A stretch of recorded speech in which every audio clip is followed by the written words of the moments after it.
Well, obviously, I'm very grateful to have my fellow presidents here, as well as the vice president. Before I begin, I want to say a few words about the situation in Syria.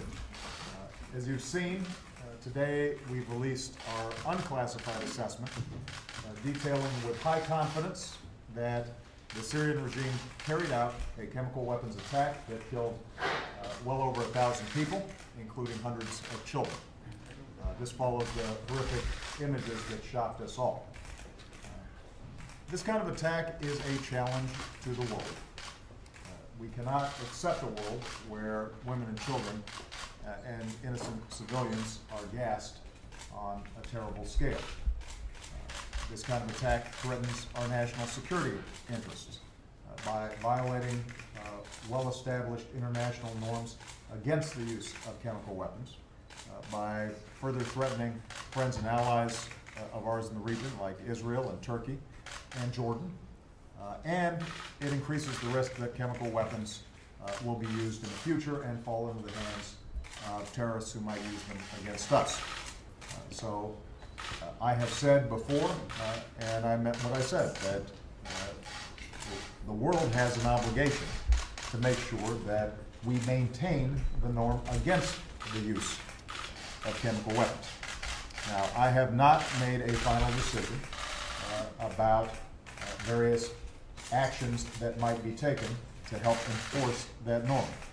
But as I've already said, I have had my military and our team look at a wide range of options. We have consulted with allies, we've consulted with Congress, we've been in conversations with all the interested parties, and in no event are we considering any kind of military action that would involve boots on the ground, that would involve a long-term campaign, but we are looking at the possibility of a limited, narrow act that would help make sure that not only Syria, but others around the world understand that the international community cares about maintaining this chemical weapons ban and norm. But again, I repeat, we're not considering any open-ended commitment. We're not considering any boots-on-the-ground approach. What we will do is consider options that meet the narrow concern around chemical weapons, understanding that there's not going to be a solely military solution to the underlying conflict and tragedy that's taking place in Syria. And I will continue to consult closely with Congress. In addition to the release of the unclassified document, we are providing a classified briefing to congressional staffs today, and we'll offer that same classified briefing to members of Congress, as well as our international partners. And I will continue to provide updates to the American people as we get more information. With that, I want to welcome Presidents Ilves, President Grybauskaitė, and President Berzic to the White House. These countries that they represent all share very deep ties to the United States, both as allies and because of the extraordinary people-to-people relations that we have with these countries. I want to thank all the presidents who are here and their nations for all that they do to promote democracy, not only in their own countries, but around the world. The Baltics are among our most reliable allies in NATO, and our commitment to their security is rock solid. Our soldiers sacrificed together in Afghanistan, and the Baltic ports continue to help support our troops as we transition the NATO mission. Today we're going to spend some time talking about our shared commitments to the transatlantic trade and investment partnership negotiations, which will add jobs in the Baltics and the United States. We're working on development assistance projects, including building institutions and strengthening civil society in the emerging democracies of Eastern Europe and Central Asia. We will obviously have discussions about our NATO relationship and the security concerns that we share together. So Again, I've had occasions to meet with all three presidents in a wide variety of settings and a wide variety of summits. They have been outstanding friends of the United States of America. We are very proud of them, and I want to thank each of them for their leadership. We know how far Estonia, Latvia, and Lithuania have come in just the past 2 decades, and I know that we'll accomplish even more in the decades to come. So with that, I want to give each of these leaders a chance to say a few words. We're going to start with President Yildiz. Thank you. I'd actually like to begin by thanking President Obama for inviting us here, and we are quite grateful to the United States and to you personally for your leadership, commitment, and support. The main issue on our agenda today is global and regional security, and the question, of course, on everyone's mind is the situation in Syria. For Estonia, the use of chemical weapons is deplorable. The attack demands a response. Those responsible must be held accountable. Violations cannot be overlooked.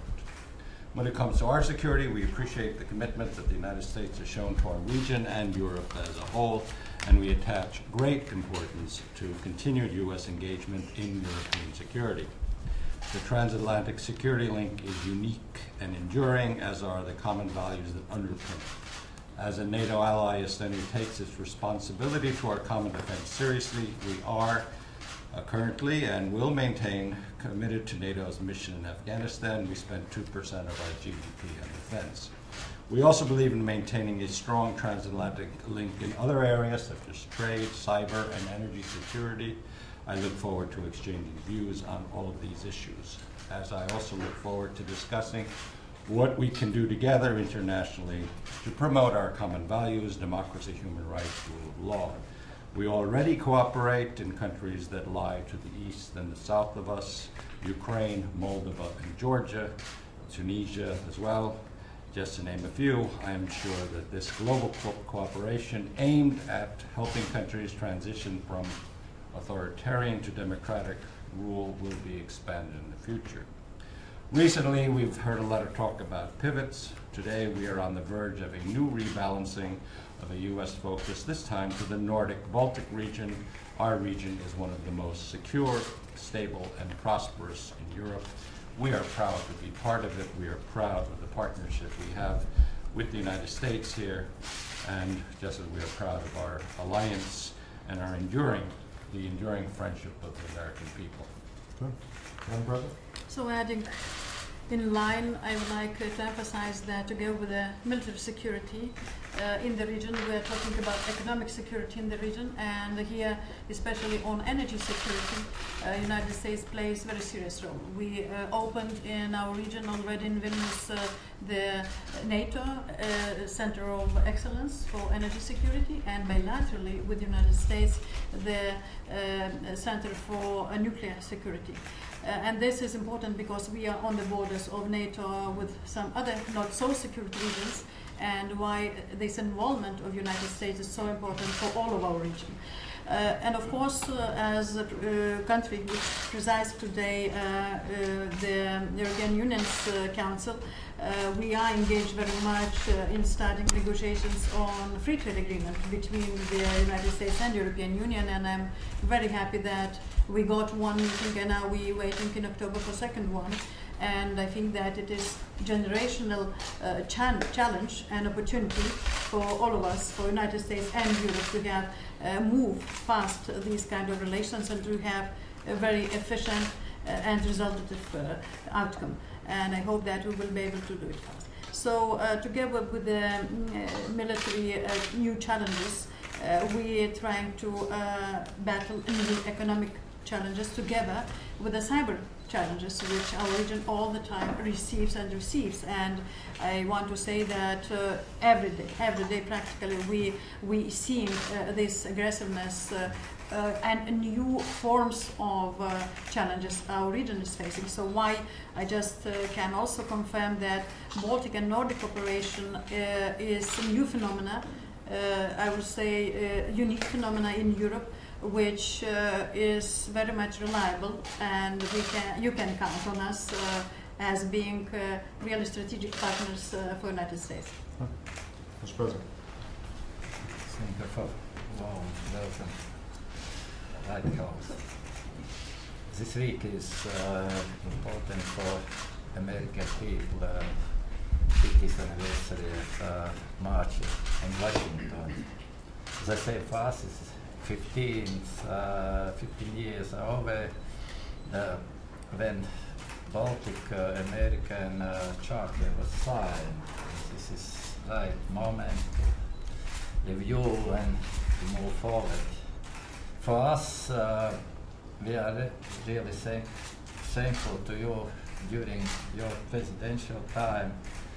We have already permanent Baltic air policing mission, regular US-led military exercises in Baltic, strengthen Nordic distribution network to Afghanistan, British-American Freedom Fund, which helps Baltic students to study in American universities.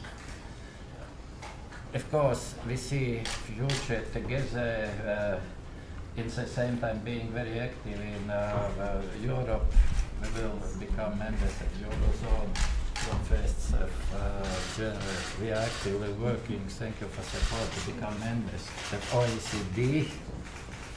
And of course, our focus is to look for new possibilities in Europe and using our past experience. We are focusing to Central Asian countries and also to Eastern Partnership countries. And this is particularly important in relation to Afghanistan and to develop this country already in peaceful manner.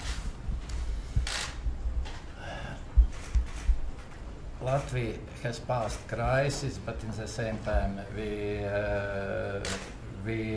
have to do much more, and having this really good NATO support and such partners as US, we can move forward quietly. And it's clear that today's meeting is a visible demonstration the stable long-term interest of the United States in Baltics and Europe whole, free and at peace. Thank you. Thank you so much. Mr. President, is the decision on Syria imminent, and why do you feel like it's appropriate to move forward without formal authorization from either the United Nations or Congress, particularly given that the British Parliament had an opportunity to vote? We are still in the planning processes, and obviously consultations with Congress as well as the international community are very important. My preference obviously would have been that the international community already acted forcefully.